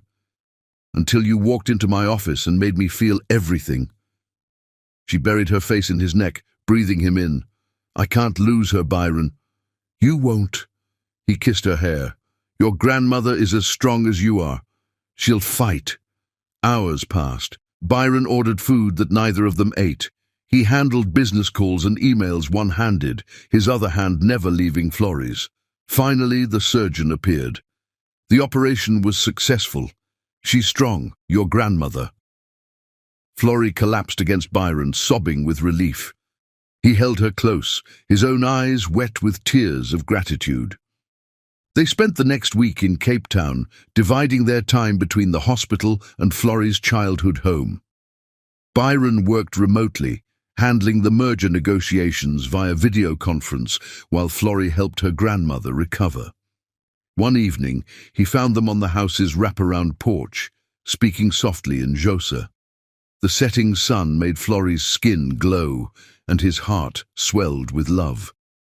"Join us, Byron," Grace called. "Come watch the sunset with your family." Family. The word made his throat tight as he sat beside Florrie, pulling her close. "I was just telling Nana about Luna," Florrie said, snuggling into his embrace. "Ah, yes, your sister." Grace's eyes twinkled. "She must visit next time. We'll have a proper family gathering." The simple acceptance in her words made Byron's heart full. "I'd like that very much." Later that night, in Florrie's childhood bedroom, Byron held her close as she cried, not tears of sadness now, but of relief and joy. "Thank you," she whispered against his chest, "for everything." He tilted her face up to his. "Thank you for sharing your family with me, for letting me be part of this." The kiss was tender at first, then grew heated as relief and love overwhelmed them both. Byron undressed her slowly, reverently, his lips following the path of each revealed inch of skin. "Byron," she gasped as he kissed down her throat. He could hear her heart racing, feel the tremors running through her body as she arched against him. The childhood bed creaked slightly, making them both laugh softly. "Shh," Florrie whispered, pulling him closer. "Nana's room is next door." The need to be quiet made everything more intense, more intimate. Every touch, every kiss had to be controlled, measured. But their passion couldn't be contained. Later, tangled in sheets that smelled of African sunshine, Florrie traced patterns on his chest. "I love you, Byron Levi." He caught her hand, pressing it to his heart. "I love you, Florrie Winter, more than I ever thought possible." She propped herself up on an elbow, studying his face in the moonlight. "When did you know that this was real?" "The moment you walked into my office," he admitted. "But I think I fell in love with you the first time you challenged me, showed me there was more to life than control and power." She smiled, that radiant smile that still made his heart skip. The Ice King melted. "Only for you." He pulled her down for another kiss. "Always for you." The next morning they found Grace already on the porch, drinking tea and watching the sunrise. She patted the seats beside her without looking. "Young love," she said with a knowing smile. "It's beautiful to witness." Florrie blushed, but Byron just smiled, pulling her close. "Not so young, ma'am. Just right." Grace's eyes twinkled. "Indeed. Now when can I expect grandchildren?" "Nana," Florrie protested while Byron laughed. "Soon," he promised, earning an elbow in the ribs from Florrie, "when the time is right." As the African sun rose higher, painting the world in gold, Byron held Florrie close and thanked whatever fate had brought them together. The Ice King was truly gone, replaced by a man who had discovered that real strength lay not in isolation, but in connection, in love, in family, in this moment, perfect and complete. The world could wait. Right now, he had everything he needed right here. Chapter 11. Two Worlds Unite. The African sunrise painted the sky in brilliant golds and purples as Byron stood on the balcony of their hotel suite in Cape Town. After Grace's recovery, he'd stayed longer, wanting to know everything about Florrie's world, to understand the places and people that had shaped her into the woman he loved. Warm arms wrapped around him from behind. "You're up early." He turned to pull Florrie closer, drinking in the sight of her. She wore his shirt, her curls wild from sleep, looking more beautiful than any sunrise. "I have a surprise for you," he said, kissing her softly. Her eyes lit up. "What kind of surprise?" "Get dressed. Something comfortable for walking." An hour later, they stood at the base of Table Mountain as the morning mist cleared. Florrie's eyes widened as she realized his plan. "We're hiking up?" Byron grinned. "Your grandmother said it was your favorite place, that you used to come here to think, to dream." Tears sparkled in her eyes. "You remembered." "I remember everything about you." He took her hand. "Show me your mountain." The climb was challenging, but Florrie knew every path, every shortcut. She told him stories as they ascended, of childhood adventures, of teenage dreams, of the day she decided to conquer the corporate world. "I used to stand at the top," she said as they neared the summit, "and imagine myself in skyscrapers like yours. Now here I am, with the man who owns those skyscrapers." Byron pulled her close, both of them breathless from the climb. "The man who owns those skyscrapers is yours." The kiss tasted of sunshine and possibility. When they finally reached the top, the view took Byron's breath away. Cape Town spread out below them, the ocean stretching endlessly beyond. "Now you see why I love it," Florrie said, watching his face. "It's magnificent." He wrapped his arms around her from behind. Like you. They spent hours at the summit, sharing the picnic he'd arranged, talking about everything and nothing. Byron felt peace settle over him, not the cold peace of his Ice King days, but a warm contentment he'd only known since Florrie entered his life. Near the summit, they found a secluded spot overlooking the city. Byron pulled Florrie into his lap, her back against his chest, both of them breathless from more than just the climb. "I used to sit here for hours," she said, playing with his fingers, "watching the clouds, imagining my future. And now," he pressed a kiss to her shoulder, "now I know my future is wherever you are." The words triggered something in Byron, a need, a certainty, a destiny. He gently moved her off his lap, coming to kneel before her. "Marry me," he said, his heart pounding harder than during any business deal. Florrie's eyes widened, filling with tears. "Byron, I know we haven't been together long in calendar days," he continued, taking her trembling hands in his. "But I've lived more, felt more, been more since meeting you than in all the years before. You walked into my office and melted walls I'd spent years building. You showed me that real power isn't in control or fear, but in love and trust." A tear rolled down her cheek as he spoke from his heart, his thumbs brushing patterns on her wrists. "You see me, not the Ice King, not the CEO, but the man beneath it all. You challenge me, support me, love me exactly as I am while making me want to be better. I don't have a ring right now, though I have one at home that was my mother's. But this moment, here on your mountain, in your world that you've shared with me so generously, it feels perfect." "It is perfect," she whispered. "I want to build a life with you, share everything with you, face whatever comes next together." He kissed her hands, tasting the salt of her tears on her skin. "Marry me, my love. Make me the happiest man in both our worlds." Florrie pulled him to his feet, framing his face with her hands. Their eyes met, ice and fire, power and passion, two souls that had found their missing pieces. "Yes," she breathed against his lips, 1,000 times yes. The kiss that followed was electric, charged with joy and promise and need. Byron lifted her off her feet, spinning them both as their laughter echoed across the mountaintop. When he set her down, her eyes were dark with desire. "Take me home," she whispered. They barely made it back to their hotel, hands wandering during the drive, kisses stolen at red lights. In the elevator, Byron pressed Florrie against the wall, his lips finding that spot behind her ear that made her gasp his name.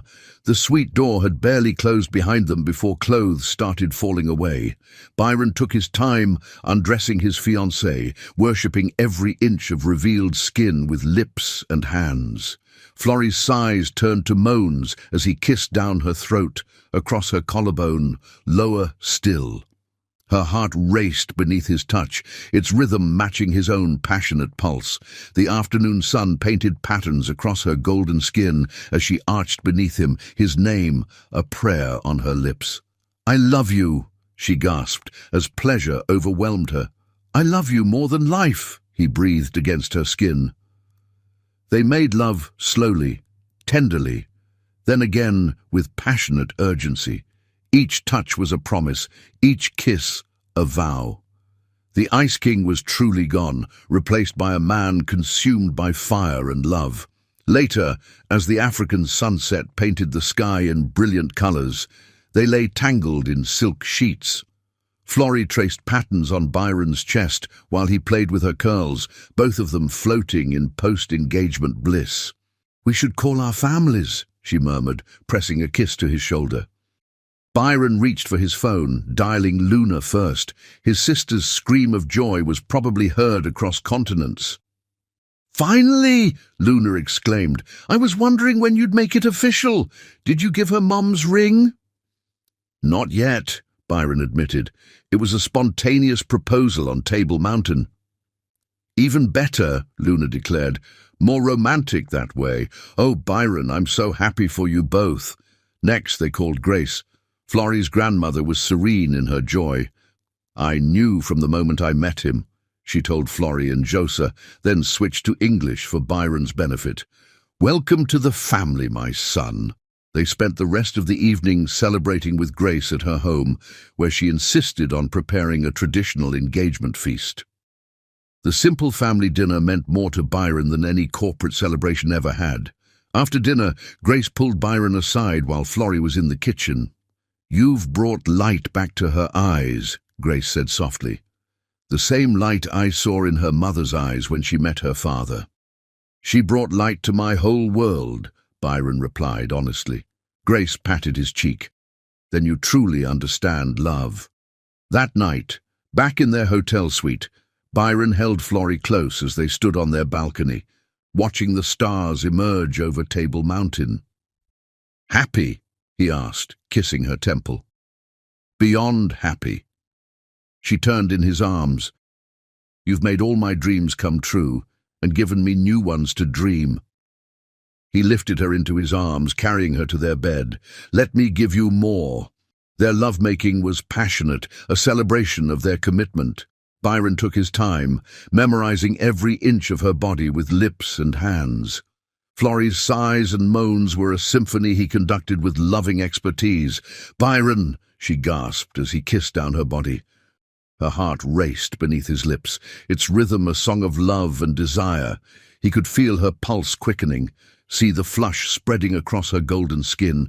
The Ice King would have maintained control, would have held back. But Byron was done with control. He gave himself completely to the fire of their passion. Dawn found them still wrapped around each other, satisfied and peaceful. Florrie traced the lines of his face with gentle fingers. "What are you thinking?" she asked. He caught her hand, kissing her palm. "That I'm the luckiest man alive, that you've given me everything I never knew I needed." She smiled, that radiant smile that still made his heart skip. "We've given each other everything, and this is just the beginning." "The beginning of forever," he agreed, pulling her close for another kiss. They spent their last day in Cape Town making plans for the wedding, for their future, for the life they would build together.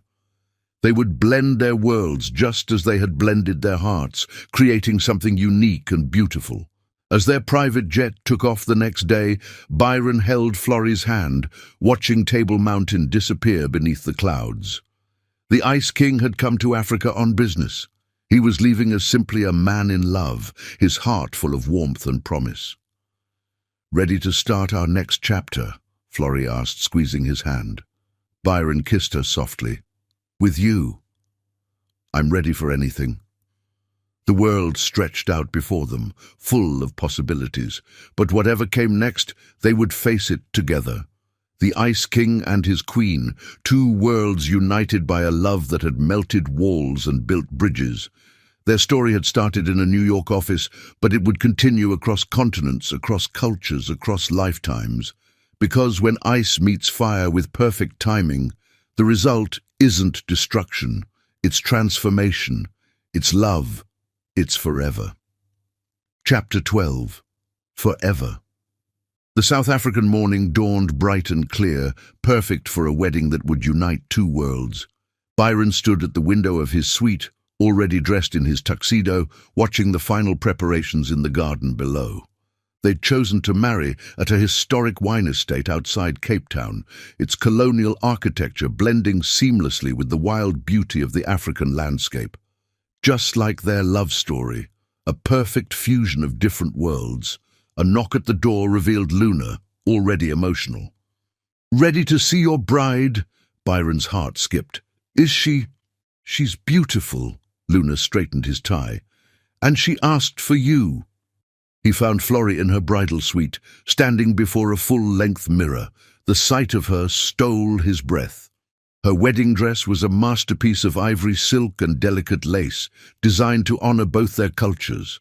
Her curls were adorned with traditional African beads that caught the morning light. "You're not supposed to see me before the ceremony," she said, meeting his eyes in the mirror. "Since when do we follow the rules?" He moved behind her, placing his hands on her waist.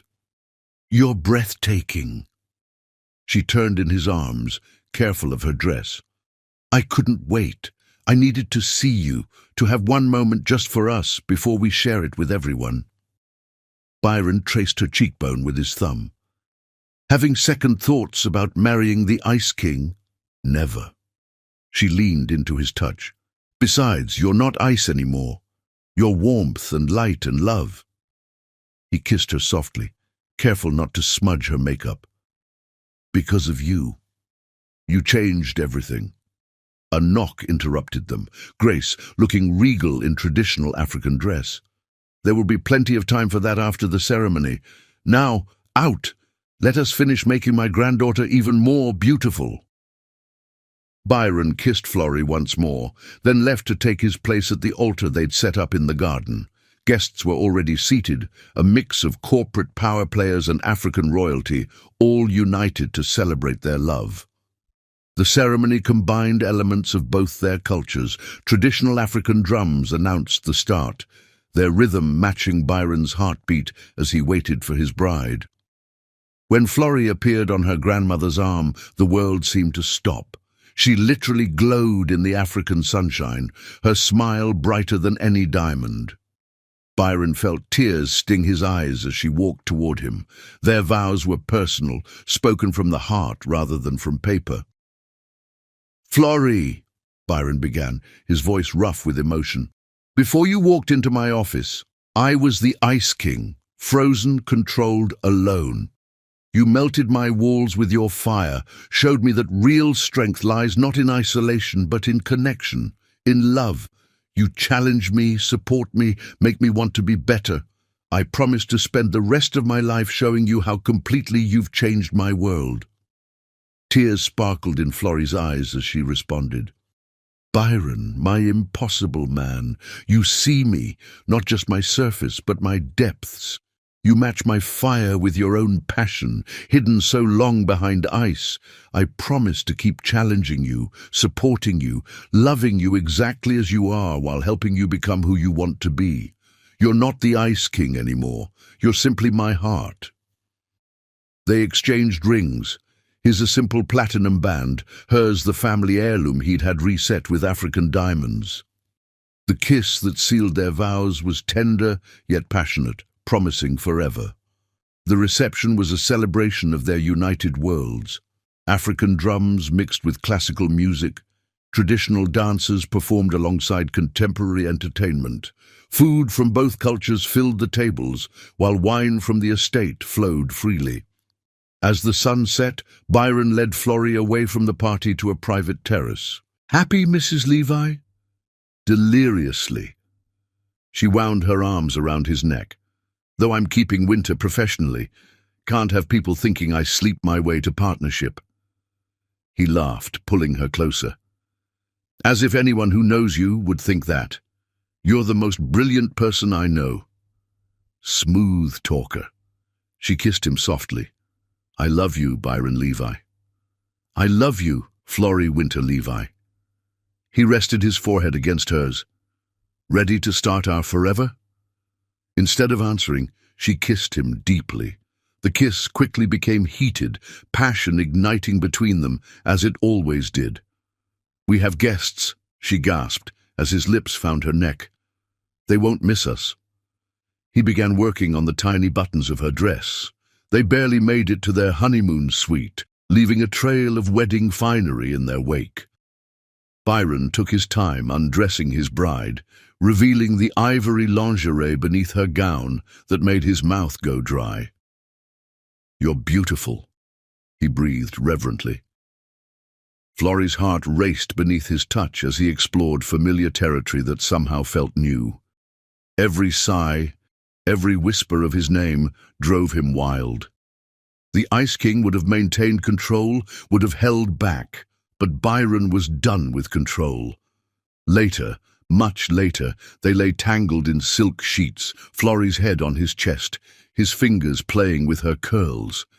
The African night was alive with sounds outside their window, but in their private sanctuary, time seemed to stand still. "What are you thinking?" she asked, pressing a kiss to his shoulder. Byron pulled her closer, marveling at how perfectly she fit against him. "That I never want this night to end." "It doesn't have to." She propped herself up to look at him. "We have forever." The kiss that followed was tender, full of promises for their future.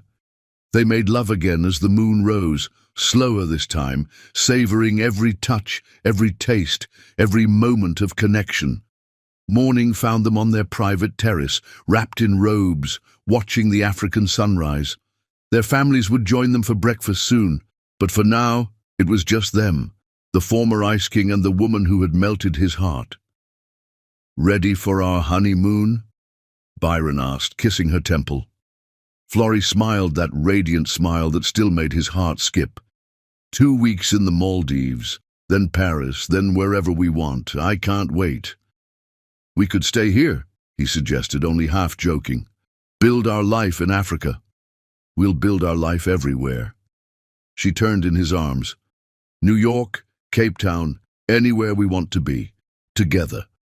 As their families arrived for breakfast, Byron held Florrie close, thanking whatever fate had brought her into his office that day. The Ice King was truly gone, replaced by a man who had discovered that real strength lay not in power or control, but in the courage to love completely and without reservation. Their story had started with a merger investigation, but it had become so much more. 2 worlds had united, ice had melted into fire, and love had proven stronger than any corporate power. The future stretched ahead, full of possibilities. But whatever came next, they would face it together. The Ice King had found his queen, and their reign was just beginning. Forever had never looked so beautiful. A beautiful message and motivation for my family. In the quiet moments when doubts whisper near, remember love's strength that conquers every fear. Like a flower that blooms through concrete and stone, your spirit can flourish when faith has grown. Each sunrise brings promise of dreams taking flight. Each sunset reminds us to hold our love tight. Through storms and through sunshine, through joy and through pain, true hearts keep on beating like soft summer rain. Let kindness flow freely from your soul each day, like starlight that guides weary hearts on their way. For love shared grows stronger with each gentle deed, becoming the light that this world so needs. Remember, dear ones, as you walk life's long road, that burdens grow lighter when shared with your soul. The hand that you offer, the smile that you give, creates ripples of hope, helping others to live. So stand tall and proud with your heart pure and true, for love's greatest magic lives right within you. Each step that you take, each dream that you dare, weaves threads of gold in the love that we share.